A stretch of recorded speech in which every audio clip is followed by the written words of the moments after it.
final keynote for VWBPE 2019. My name is Lorraine Story-Mockford. I'm the VWBPE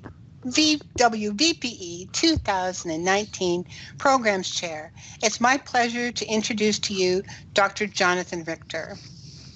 Dr. Jonathon Richter is the Executive Director of the Immersive Learning Network, iLRN. He's also the Chair of Digital Design and Tech for Good programs at Salish Kootenai College. Actually, I just stole that directly from his Twitter feed. And it's because every time I need a response from John over the last few weeks, I just give him a little nudge in Twitter and ta-da, it worked. Some of you may remember John as as his alter ego, Wayne Brave Burnell in Second Life from a number of years ago. Although we had some difficulty reviving poor old Wayne Brave.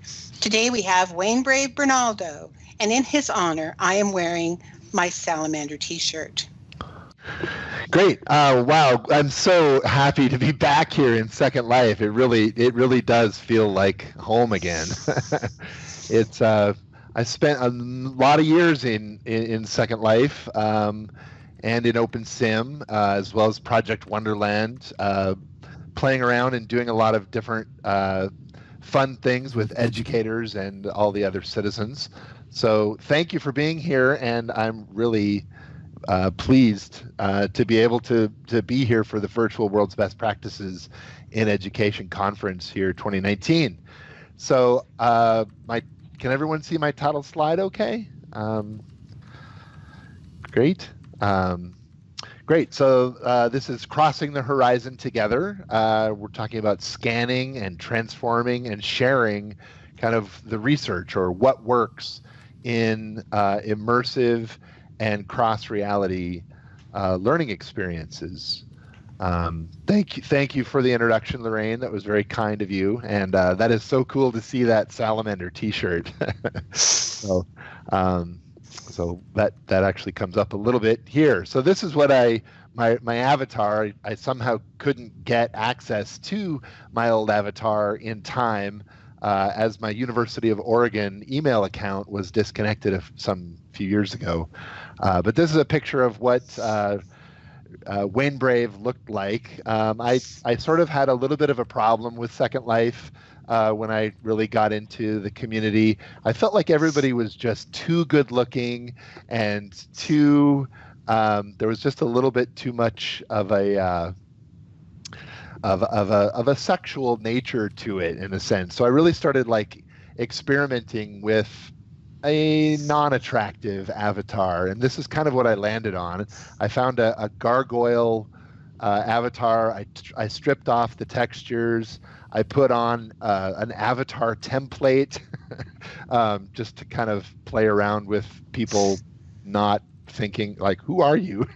And and then in the 2009, I think it was, at the Second Life the Second Life conference, I got awarded the the Most Ugly Educator Award, and so I had to stick with this avatar, and that's kind of what happened. So I kind of enjoyed putting people off a little bit. I think that might come from my roots in punk rock. I grew up in the 80s and kind of liked to make people look at me in one way, but then kind of warm up to them and kind of try to blow their minds. So that was kind of fun. Here in these virtual worlds, because the technologies are always changing and because people's appearances are not always what they seem, people are constantly making an effort of naming something and framing something. Like, if you can put words around it and name it, then you might be able to understand it. And that is a constant, as you know, challenge.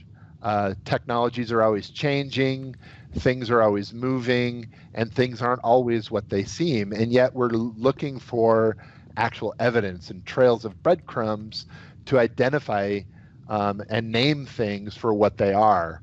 And so it's a really interesting third space to do research. So on the one hand, Chris Dede back in 2009 gave a really sweet definition for immersion, and that's the subjective impression of participating in a comprehensive, realistic experience. And what comprehensive mean and what realistic means, right? It's this feeling like you're in a space or you're situated in a place. And that can mean a lot of different things to people. You can be immersed, of course, in Second Life. Most people are experiencing Second Life on a 2D screen, but we're in a place. You can, of course, don the virtual reality goggles and you can be a bit more immersed. But you can also be immersed in a good book. As the words come together and your imagination takes over, you're in that place. And so there's a lot of different ways of being immersed.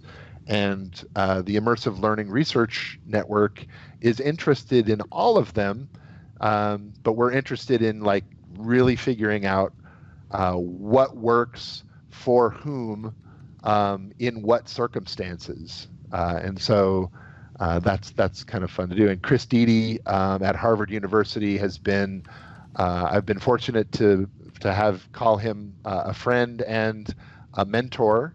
And so he's really helped us to situate that research across these different ways of being in different places.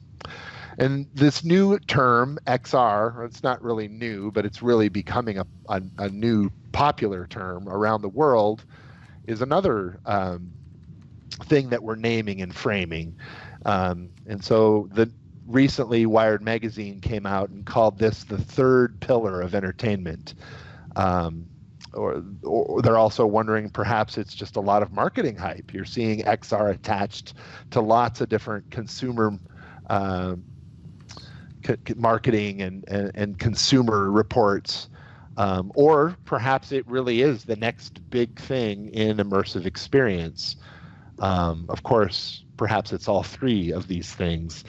But iLRN, the Immersive Learning Research Network, has taken on XR and combined that with immersion. So we don't think that they're mutually exclusive terms, and we think immersive learning is going to be sticking around. This subjective impression of really being in a place, while XR, whether it's hype, a major coming third pillar of experience, it's going to be a combination of technologies that really brings the sense of immersion to many people in lots of new ways in the coming near future. So to go back just a few years, 12 years, to the Salamander project, for maybe how I got kind of started into this immersive field of research more earnestly. I worked at the Center for Advanced Technology in Education at the University of Oregon. I'd been there for a couple of years, doing research with students with learning disabilities. So we basically ported the research for what works for students with learning disabilities in the physical classroom, and we ported those best practices over to the computer environment.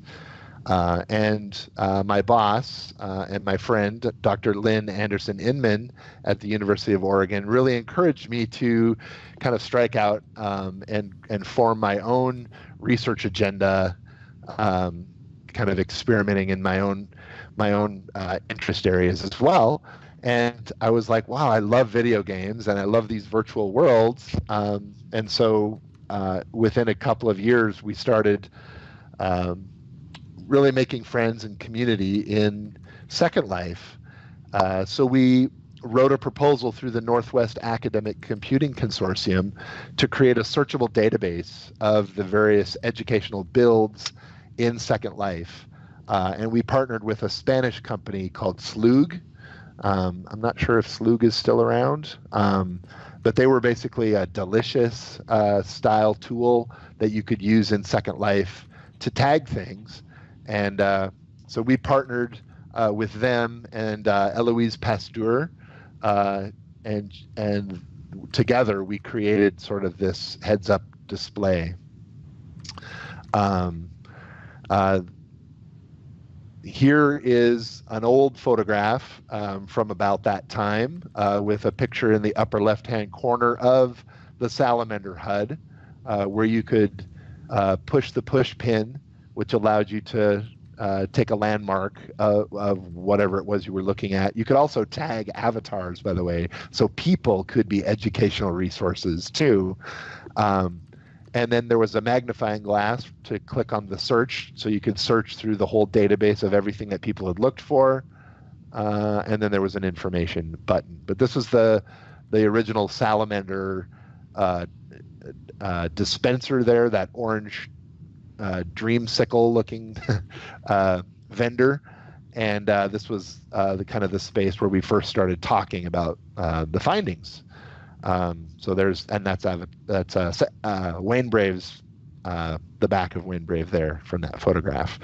So basically we took there's at the top of this next slide, you can see we're in Second Life, partnered with Slugs. We get tags and descriptors from there, and we took those results and we ported them over to a wiki, the Salamander wiki, where we took and fleshed out the findings from those tags, which we were looking to enhance the Second Life education community, the SLED community, and then the ones that really made it kind of fleshed out and looked worthwhile, according to peers. So we had a star rating system on that wiki.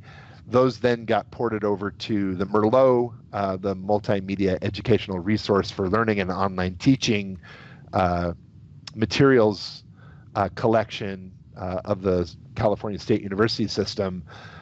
Most of you know merlot.org. It's a great resource with lots of communities of practice, but that's where we would put the peer-reviewed stuff.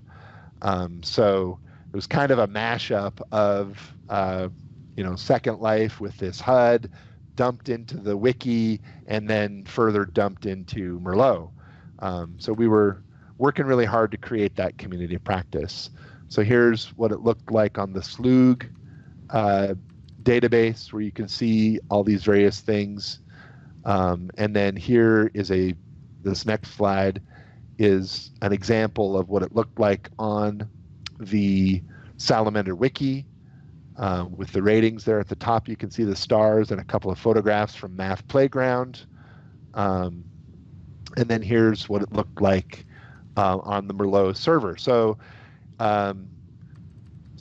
it took these three distinct kind of places: Second Life with all these education materials, the SLUG database, the Salamander wiki, which was more trying to get the education group in Second Life to really vet and work with these materials. And then once you got to the Merlot side, it was really trying to open it up and showcase what was possible in this virtual world for educators all over the world through this.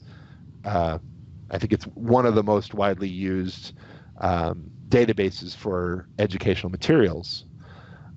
So we found some success, and back in 2008, this project was featured in the Horizon report, which was put out by the New Media Consortium and EDUCAUSE as a data mashup. And so we're really excited about that and really proud, and things were amazing. Life was good. We were traveling to conferences and kind of trying to build that core community, and it was great. But from this, we sort of looked at the kinds of activities that people were tagging and trying to analyze the dimensions of use from that. And what we landed on was basically engagement, that there's various kinds of engagement that learners are doing while they're in Second Life learning. And so these were the initial categories that we came up with, that you can go into Second Life and you can actually experience a 3D immersive engagement that's very unlike what you can do in other places. But some of those experiences are actually role-playing, where you take on a different persona. Some kinds of Second Life experiences are diagnostic, where you're actually looking and comparing and contrasting, like the heart murmur sim that Jeremy Kemp did was one of the early ones of those. There's problem solving demonstrations. There's actually the ability to collaborate in Second Life and build things, so constructive, and then skill building. So those were the initial, our initial focus on learning engagement and how these virtual worlds solicit and elicit different kinds of interactivity. So which really kind of led us off into starting to think about how to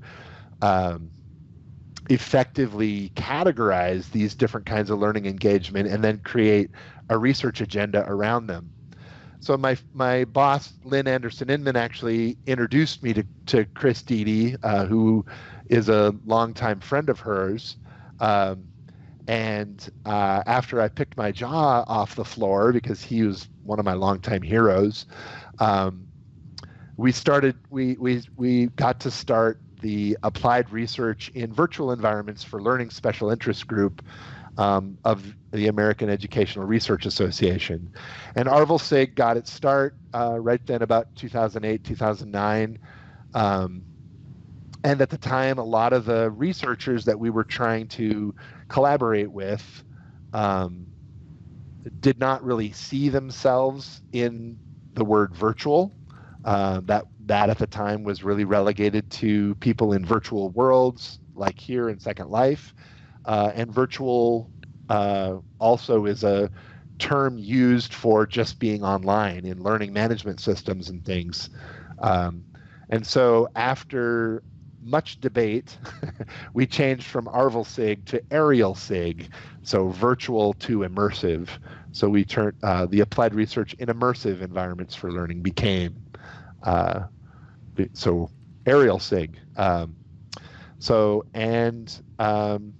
What happened was we had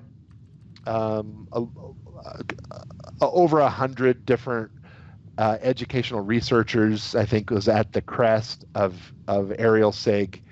But we did, and it was great. We had, James Paul G, we had Chris Deedy and Sherry Metcalf and Brian Nelson, and I mean, just all these great researchers in virtual and immersive learning that were doing just incredible presentations, research.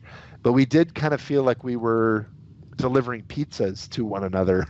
We didn't have the full set of DNA present at AERA. These were educational researchers in this special focus group, but what we needed to do was figure out how to get the game developers to the table, get the computer scientists who were working in these different areas, haptic interface research. We needed different learning scientists who weren't educational researchers per se, such as psychologists and other kinds of pedagogues who weren't coming to AERA. So with Chris's and others' support, I actually stepped down from ARVL and ARIEL-SIG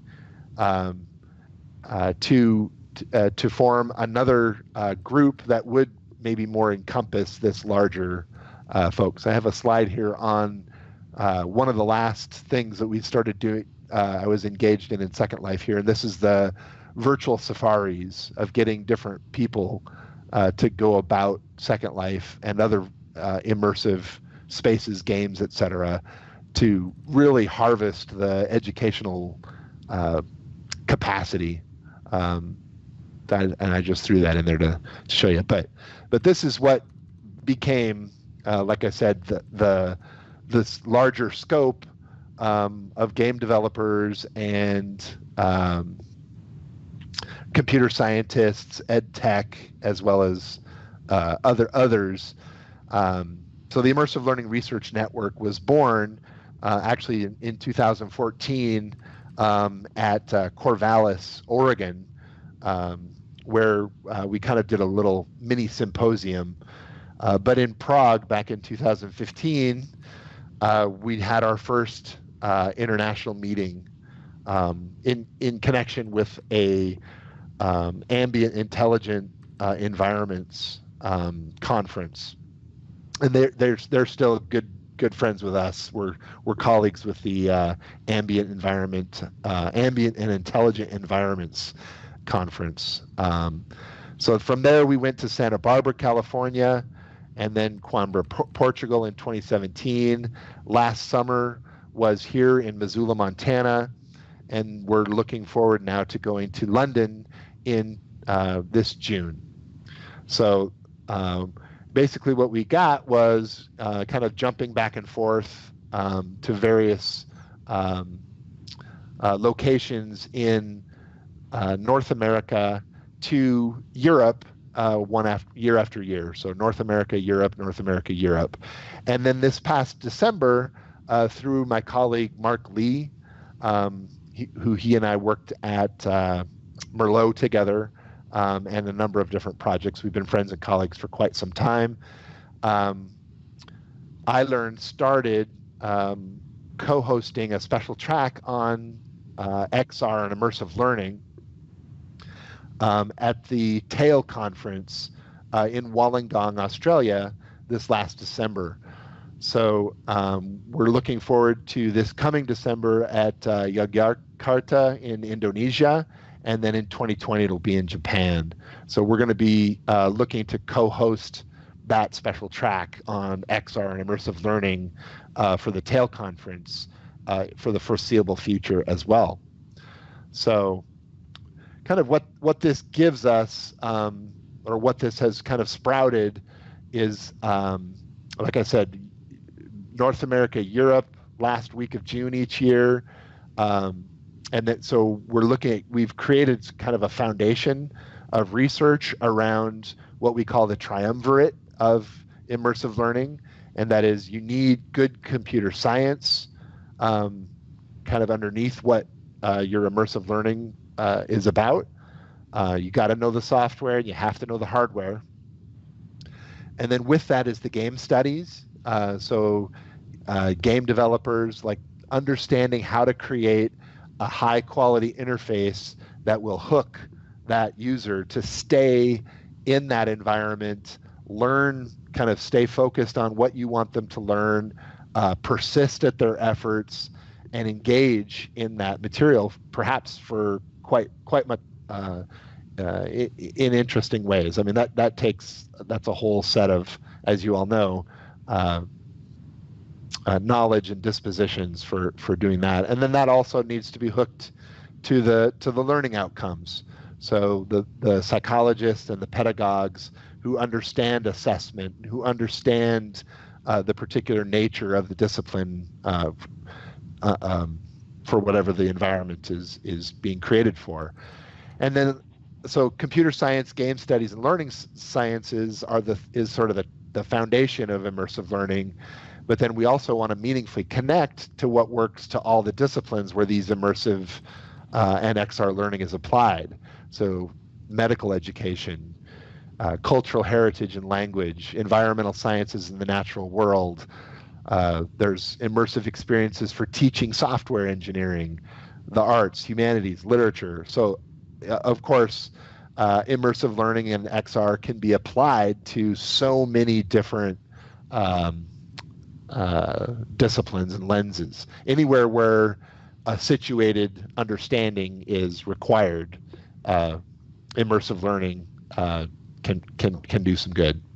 So these are just a couple of the special tracks from Missoula in 2018. We had a local artist create a special track cartoon for each of them. So I've just had 4 of them. This is the Immersed in Cultural Heritage special track on the left. and the climate change and disaster management analytics special track on the right. And then on this next slide, the special tracks for environmental sciences and immersive learning on the left, and the immersive and engaging educational experiences on the right. So these are kind of evolving into sort of special interest groups or communities of practice within iLRN, and we're sort of allowing the research and the community to bubble up. But we're having a lot of fun at these conferences. We try to make iLRN itself is an immersive conference. So we create an immersive experience that tours the various virtual and immersive spaces featured at the conference, as well as the host location where we are meeting becomes this immersive space. We enjoy the food, the culture, and all the things that are not quite yet there in these technologies. We try to enrich the senses and we have a good time.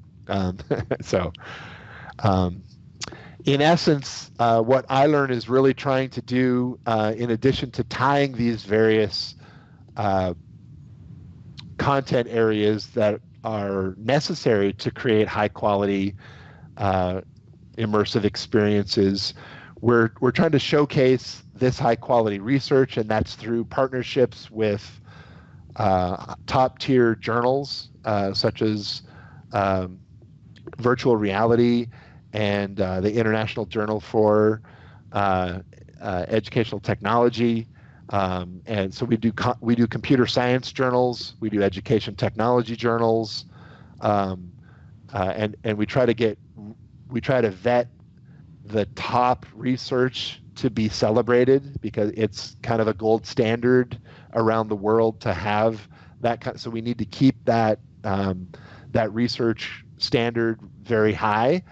At the same time, we really want to connect that research to practice. So we also are trying to create high quality experiences at the conferences and within the network online, so that practitioners have a showcase of what works, and they also have opportunities to present and do hands-on demonstrations and workshops at these conferences as well.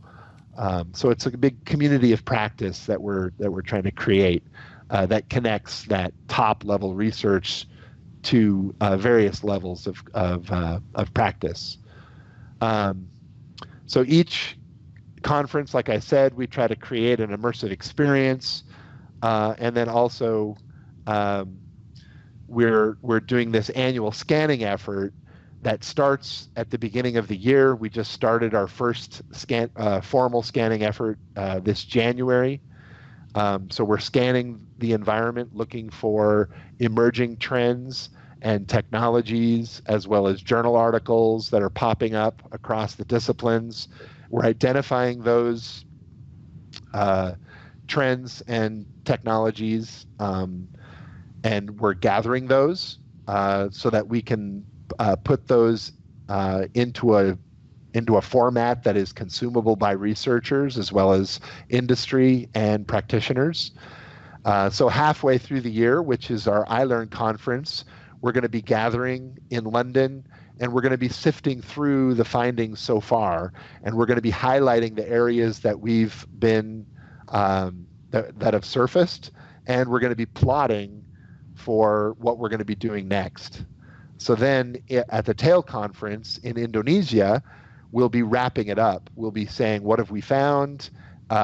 Let's create this summary, and let's put a bow on it, and then we'll release it to the public like the On the Horizon report was by EDUCAUSE and NMC for years, only we're going to be very specifically focused on immersive learning and XR. And then the other difference is that we will be showcasing the research in addition to just the emerging trends and technologies.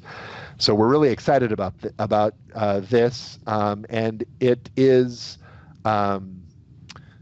we've got some sponsorship from some major corporate sponsors, as well as some activity with some people from around the world who are really good at this in this space. So the call for papers actually is wrapped up, and we've done our vetting for iLRN 2019 in London at the end of June. And we had a record number of presentation proposals, but the call for practitioners is still open, and we're really hoping to get some practitioners from the UK and surrounding around the world interested in coming to London to present and do demos, posters, roundtables. And so the submission deadline for that is May 24th. That's the final one. So you can send in your proposals now, and they can get vetted sooner if you're nervous about it. Of course, airline tickets go up the closer we get to the conference, so that's an incentive. May 31st is the notification of acceptance, and the registration deadline is June 5th. So this is a rendition of Wayne Brave that one of my students at Lane Community College, he was into 8-bit gaming, so he made an 8-bit version of Wayne Brave, so that's kind of fun. This is my last slide. But generally speaking, I just wanted to make the invitation to everyone here in Second Life, which will forever be, sort of my origin, my home, from where I come from. So we're looking to find, discover, and showcase the emerging potential and knowledge of immersive learning and cross reality. That is to connect the research, the development, and the practice together.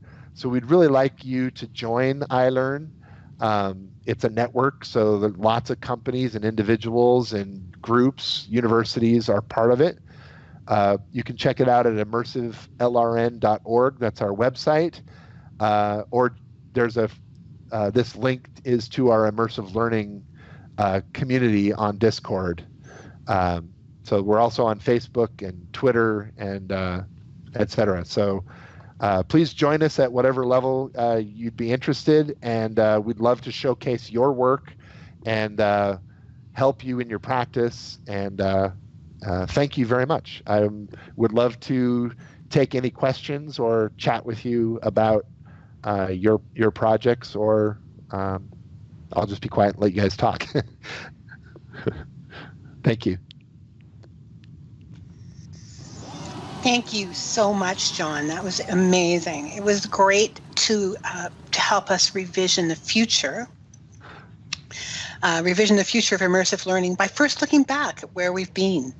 And you may have noticed in the chat that our librarians have been adding links to the text chat as you talked. Oh, cool. Yeah, Thanks. they're great. Yeah. There's a lot of librarians in this audience. Excellent. I love librarians. I've applied for several library jobs, but I'm not a librarian, so I never get them. Yeah, they're great. Yeah, they are. So we do have time for a few questions. Let's see the time. Yep, we're good. We want to give people time to get to their next session. Right. So we have a question starting from Beth Ghostraven. Beth sent it to me, a librarian, I might add. Cool. And Beth asks, how could iLRN incorporate a virtual component so people could attend from a distance? We've actually looked at that and talked about that. We would love to be able to do that. We've actually talked with Kevin extensively, Kevin Feenan from the Virtual World's Best Practices in Rockcliffe, about possibly doing a special track that would include virtual world presentations and a way for people to attend within different virtual worlds, including Second Life, at the conference. And to date, it just hasn't fully taken shape, but we absolutely would love to be able to do that. And I'm kind of surprised it hasn't happened in the 5 years we've done iLRN, because I did it for years and years at the Virtual Worlds or the Second Life Community Conference, and then at the Immersive Education Conference that we did in Oregon. There was always a Virtual Worlds component. So I think it's a matter of getting a group of people who would be interested in contributing that aspect to the network, and then coordinating it. So we would love to chat, and if anybody's interested, and I think it, you have to eat your own dog food, right? So it makes no sense that we're not doing that, but that's just something we should do. Thank you, Beth. Great question. Yes. And I'm sure we can figure something out. I see Kevin has been, or Phelan's been posting in the chat too. Yeah. Any other questions? We do have one from JJ Drinkwater, and he asks, can you clarify the distinction between mixed reality and cross reality? Oh, great. I think they're a bit interchangeable, in a lot of ways. Mixed reality, implicates a bit of a crossover to me, that you're bringing in the real world into a virtual world, or you're bringing the virtual into the real world. And so that's the mix. But XR includes the mixed reality, and it also implicates the sort of orchestrated, kind of coordinated events where you'll have a real world event. I always like to use, like, you're at a party, you're at a conference, and you just some like formal event, and there's a band and there's food, and then over in that corner you can put on the virtual reality headset, and then you can take out your phone and there's augmented reality, and it's all woven together. But the event organizers are sort of orchestrating, like, how those things seamlessly go from one to the other. And to me, that's the extended reality, or the cross reality, which would include our previous notions of what mixed reality was. But they're definitely overlapping, and that's just the way I'm thinking about it. I don't know if that's correct. It's it depends on if you're talking to marketers or researchers. If you know Milgram's spectrum, sort of like going from fully virtual and immersed in the digital to, like, the immersion is the physical world, the meat space that we're normally in, and then the digital is just augmented, and then those are the two ends of the spectrum. Like, I can situate and think about mixed reality is all the stuff in between, whereas XR is kind of like pushing everything out into the everyday world in all these different permutations. And I don't know that I might be just digging myself a hole. I don't know if that helps. What do you think? Well, Val had a related question, and Val Librarian is, again, one of our librarians, and she asked if you could give a definition of XR. So I think you've just done that. Yeah.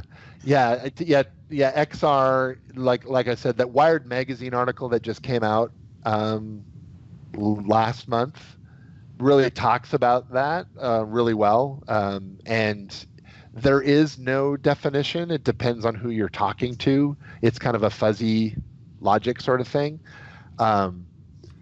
Whether it's kind of a marketing buzz, because it's all over the world. People are talking about XR. It's also companies are copywriting things with XR and pushing the hype around it. But a lot of it's hype, and hype is unsustainable by nature. It's just a lot of buzz, and a lot of it's going to fall away to the wayside because it's not sustainable.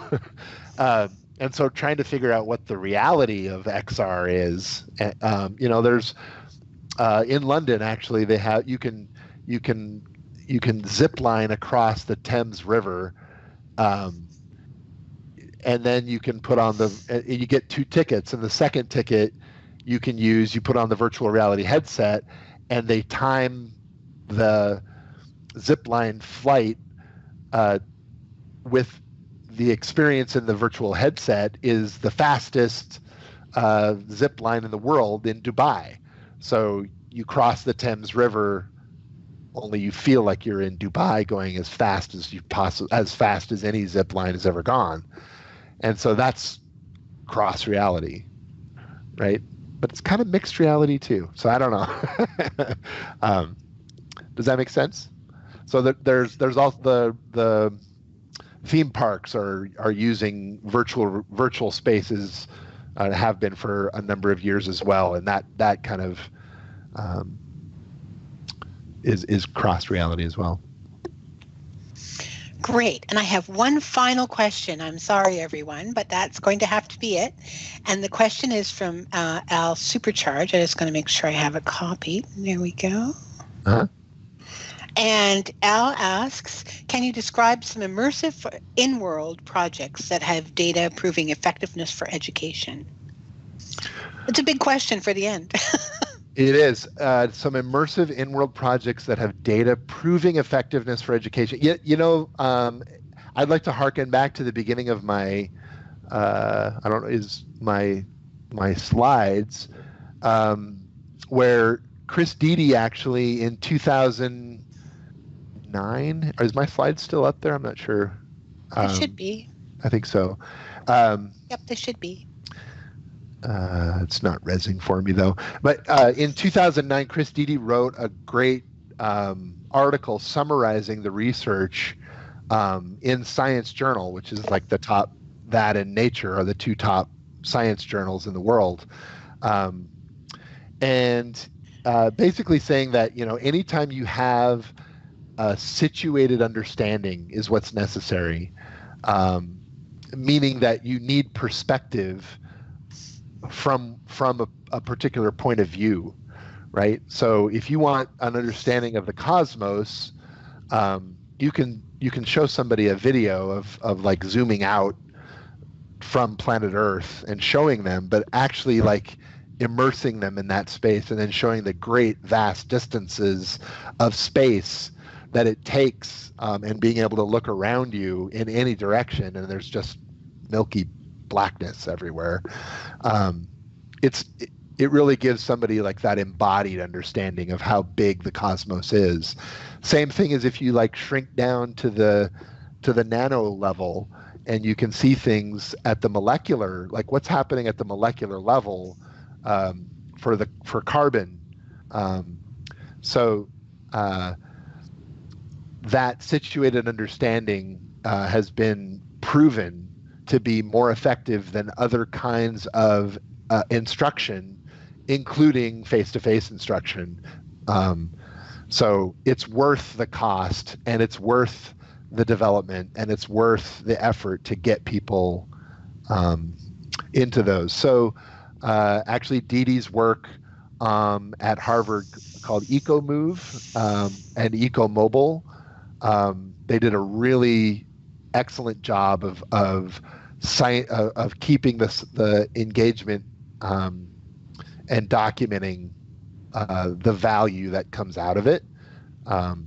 Those are a lot of environmental science type projects, but you can go actually to the immersivellrn.org website and see the top papers that have been vetted for the past 4 years, and there's a whole host of different disciplines and applications in which these immersive environments have been found to be shown effective. So I would point you to that. Thank you, John. You've given us a lot to think about today, and it has been an absolute pleasure working with you as well. Oh, thank you. This is fantastic, and I really appreciate